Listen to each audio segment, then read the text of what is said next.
I wonder if I'm giving Luxon too much credit here to just say that he's not aware of what this is going to stir up.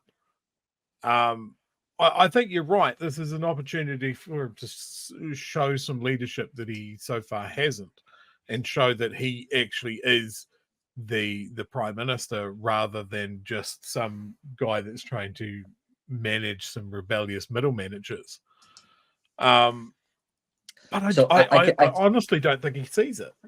Well, I can tell you from painful personal experience, Chewy, that the Department of Prime Minister and Cabinet and the Treasury will be keeping him exquisitely well informed of how expensive this is, and how likely this is to be divisive, how likely this is to be controversial, how likely this is to stir up further challenges down the line, how this is not buying any goodwill in any treaty settlement anywhere in the future, and how this is likely to bring forward future contemporary Treaty of Waitangi claims, which will then cost the Crown more money.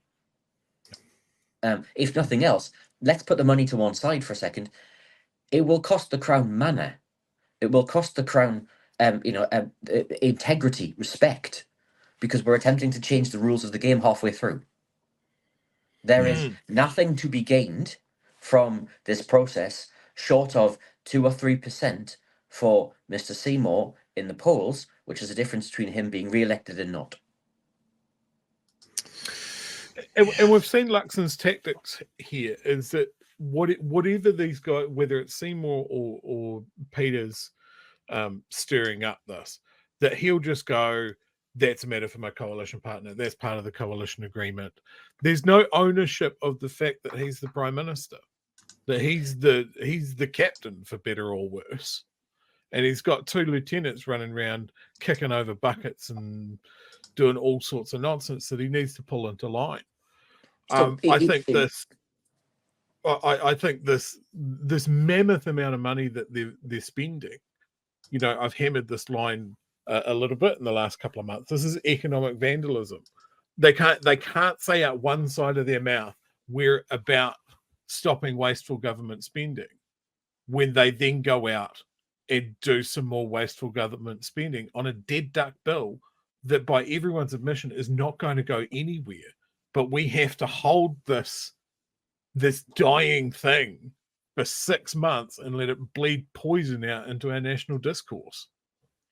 I mean, if working in government teaches you anything, it teaches you that life is a series of choices, and that there are a whole bunch of choices that are put in front of you by a civil service that's excellent at working out. There you've got A, B, C, or D.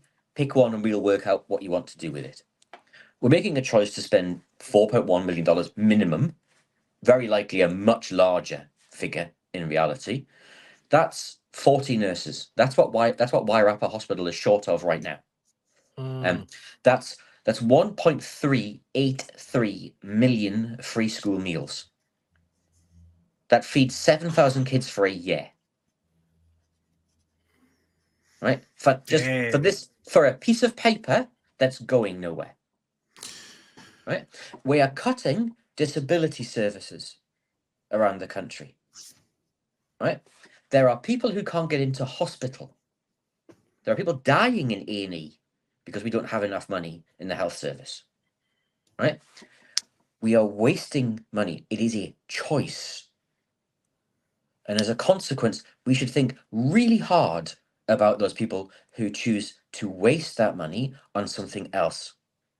And when we're choosing to waste it on a bill that is dead, simply to demonstrate that your political virility, then get over it.